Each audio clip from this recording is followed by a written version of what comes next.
की अनेक कामनाएं हो तो उन कामना की पूर्ति के लिए कहां जाएं?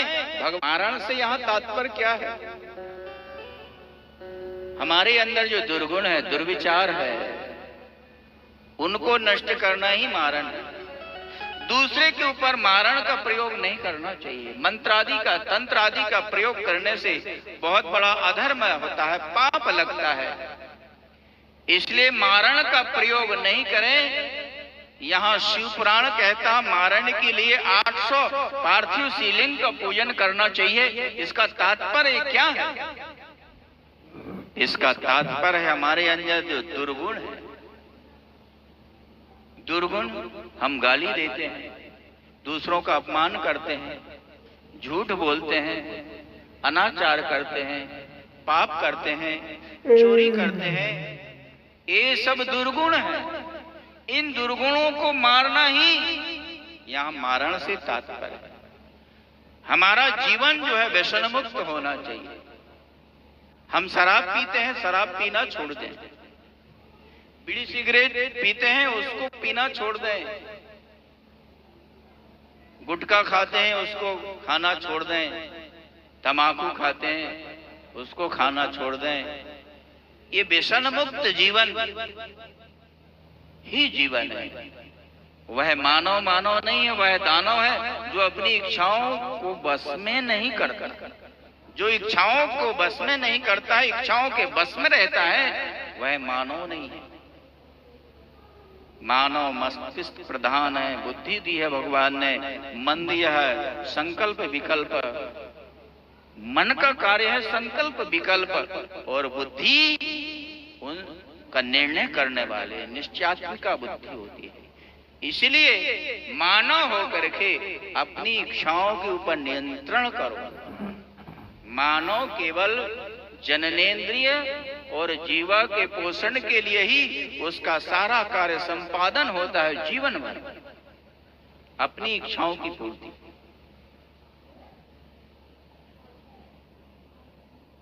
बंधन मुक्ति के लिए 1500 पार्थिव शिवलिंग का पूजन करे। कोई जेल में बंद हो, कारागार में हो, तो उसकी मुक्ति के लिए 1500 शिवलिंग का पूजन करे।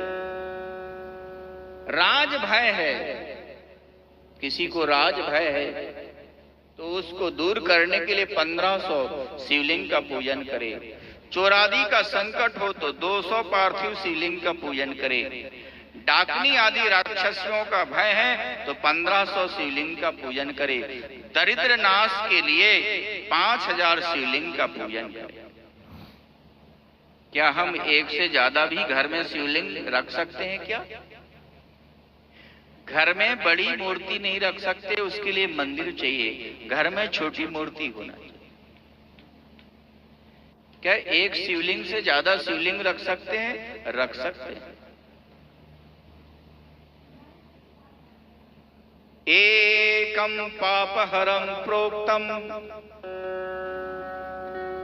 द्विलिंगम चार्थ सिद्धिदम त्रिलिंगम सर्वकामानां कारणम परमीरितम।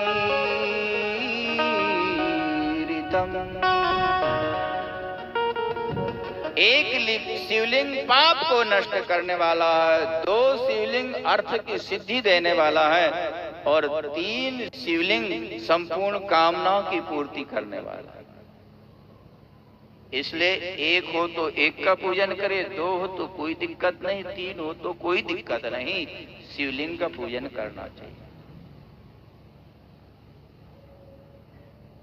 पार्थिव शिवलिंग 4 अंगुल के उत्तम बनाए।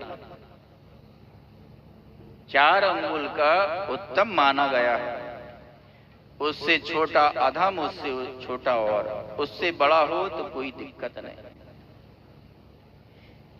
शिव पूजन करे उसके पहले त्रिपुंड धारण करना चाहिए, भस्म का, रुद्राक्ष की माला धारण करना चाहिए। शिव पुराण कहता है बिना भस्म पुंड्रेण बिना रुद्राक्ष मालया बिल्व पत्रम बिना नैव पूज्ये शंकरम बुधा। शिव के पूजन में बिल्व पत्र अनिवार्य है, विष्णु के पूजन में तुलसी पत्र अनिवार्य है, गणेश के पूजन में दुर्वा दल अनिवार्य है। दुर्वा के बिना गणेश का पूजन नहीं होता, तुलसी पत्र के बिना शालिग्राम श्री राम कृष्ण का पूजन नहीं होता, बिल्व दल के बिना शिव का पूजन नहीं होता, अधूरा माना गया। कुछ ना मिले बिल्व पत्र चढ़ा दो, भगवान शिव प्रसन्न हो जाएंगे, शिव प्रसन्न हो जाएंगे। परम पूज्य हमारे सहपाठी मलुक पीठाधीश्वर श्री राजेंद्र दास जी महाराज, उनसे हमने श्रवण किया एक बार उनकी कथा में बिल्व वृक्ष की उत्पत्ति। लक्ष्मी जी निरंतर 1000 कमल के पुष्पों से शिव का पूजन करती, सहस्रार्चन करती, एक नाम लेती है, एक कमल का पुष्प चढ़ाती। कमल के पुष्प चढ़ाने से लक्ष्मी प्रसन्न होती है। शिव जी को कमल का पुष्प चढ़ाए तो लक्ष्मी प्रदान करते, क्योंकि कमला कमल से उत्पन्न हुई है। कमला जो है, लक्ष्मी जो है, कमल से उत्पन्न हुई है, इसलिए कोई शिव जी को कमल पुष्प चढ़ाता है, लक्ष्मी को प्रसन्न करने के लिए शिव जी के कमल पुष्प से पूजन करना चाहिए। एक दिन शिव ने परीक्षा के लिए एक कमल पुष्प को छुपा लिया, कमल पुष्प छुपा लिया। पूजन करते करते लक्ष्मी जी एक कमल पुष्प, एक नाम का पूजन रह गया। उन्होंने विचार किया, आज का पूजन तो खंडित हो गया, हमारा पूर्ण नहीं हुआ, क्या करें। तो उन्होंने विचार किया कि कवियों ने नारी के स्तन को, वक्षस्थल को कमल की उपमा दी है, इसलिए उन्होंने अपना वक्षस्थल काटकर शिव के ऊपर चढ़ा दिया। शिव प्रसन्न हो गए, प्रकट हुए, लक्ष्मी आपने बहुत बड़ा दुस्साहस काम किया है, अपना अंग ही काटकर मेरे ऊपर चढ़ा दिया तुमने, मैं तुम्हारे ऊपर प्रसन्न हूं और वरदान देता हूं, इससे एक वृक्ष होगा और वही उस वृक्ष के नीचे जड़ में मैं निरंतर निवास करूंगा, निरंतर निवास करूंगा। और बिल्व वृक्ष के जड़ में भगवान शिव निरंतर निवास करते। भगवान शिव का स्वरूप है बिल्व वृक्ष। उसका तना, उसका पत्र, उसका पुष्प, उसका फल भगवान शिव को बहुत प्रिय होता, इसलिए बिल्व 3 पत्ती हैं उसके, 3 पत्ती। ये त्रिगुणा स्वरूप है, सतरज तम के स्वरूप है। भगवान शिव के 3 नेत्र हैं, सूर्य, चंद्र और अग्नि। ये शिव के 3 नेत्र स्वरूप होते हैं। त्रिगुणाकारं त्रिनेत्रं त्रिधायुतं त्रिजन्म पाप संहारं बिल्वपत्र शिवार्पणम्।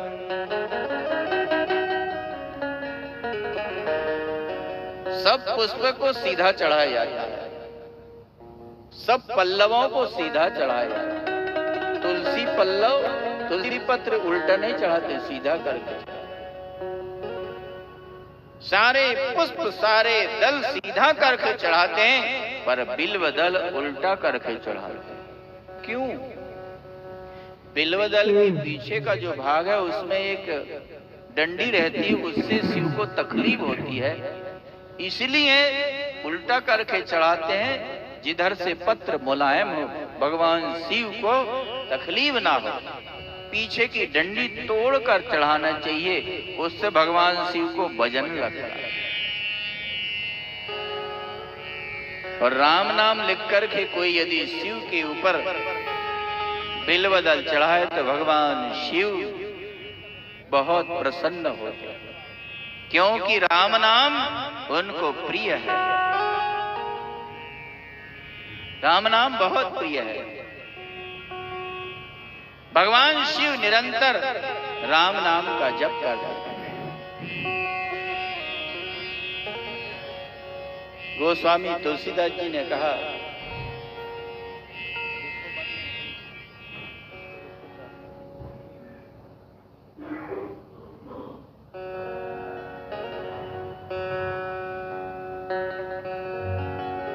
गोस्वामी तुलसीदास जी कहते हैं भगवान शिव निरंतर राम नाम जप करते हैं। तुम पुनि राम राम दीन राखी, तुम पुनि राम राम दीन राखी, तुम पुनि राम राम दीन राखी, तुम पुनि राम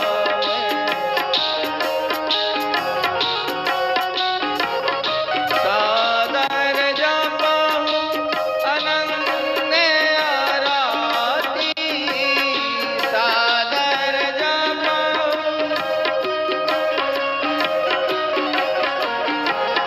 तुम पुनि राम राम दीन राखी, तुम पुनि राम राम दीन राखी।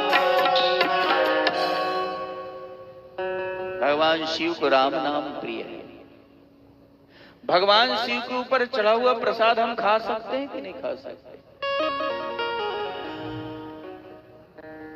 शिव पुराण में लिखा हुआ, शिव नैवेद्य,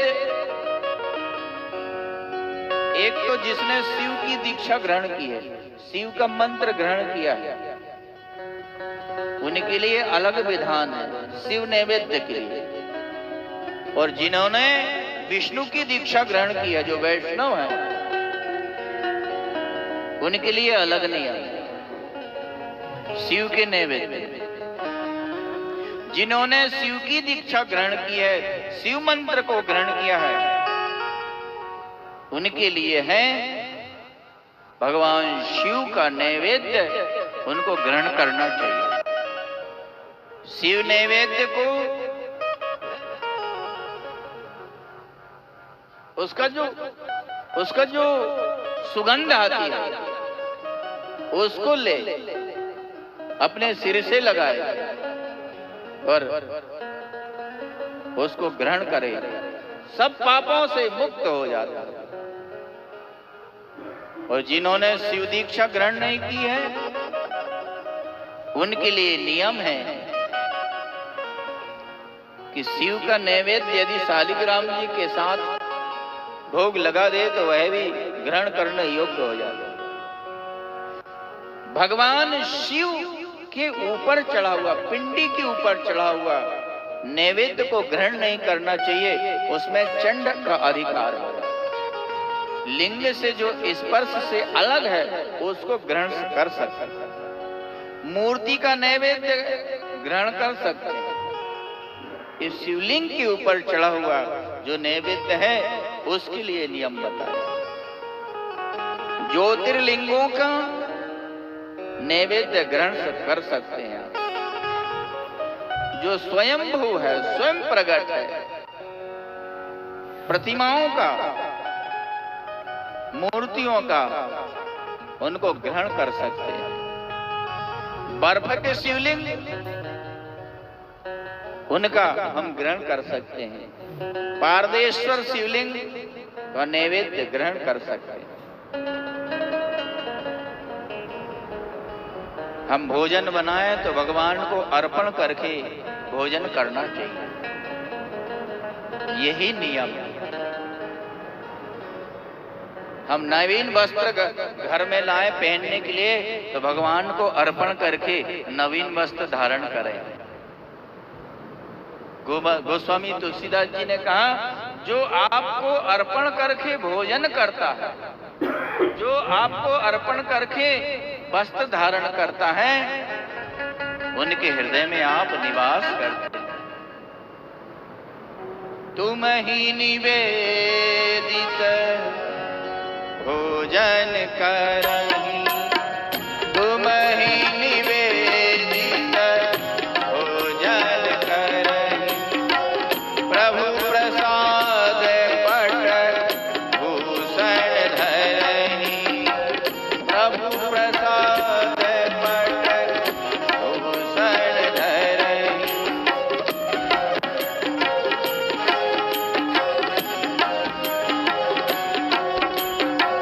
प्रभु प्रसाद सुचि सुभग सुवासा, प्रभु प्रसाद सुचि सुभग सुवासा, सादर जासु रहहि नितवासा। तुम ही निवेदित भोजन करहि, तुम ही निवेदित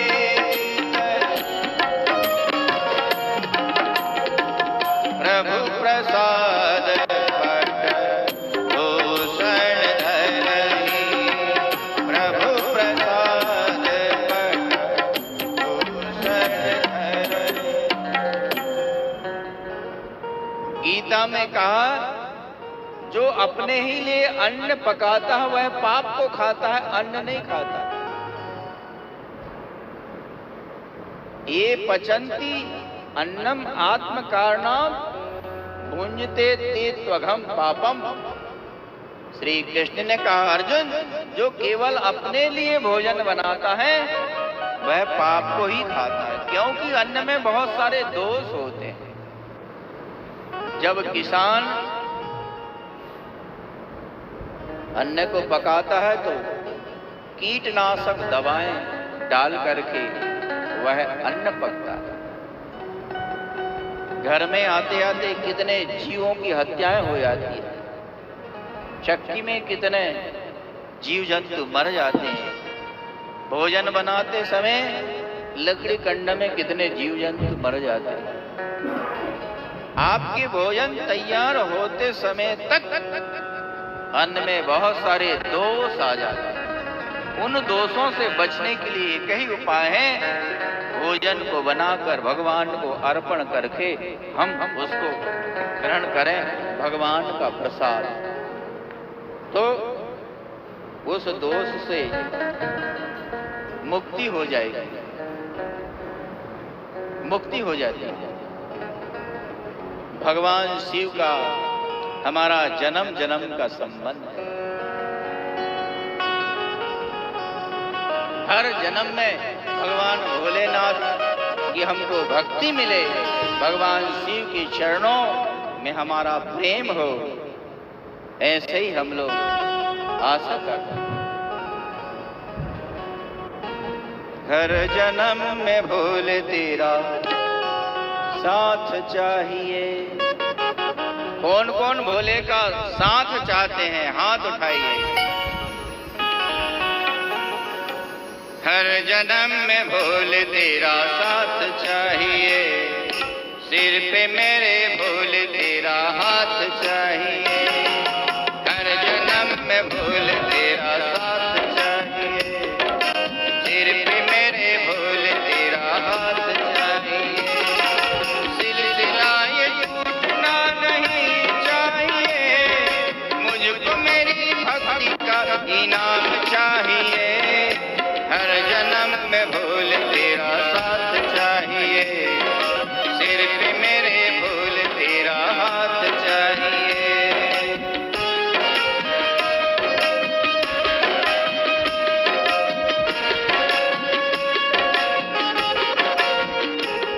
ताली की जगह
वृक्ष में जल डालता भगवान शिव, उससे तृप्त होते।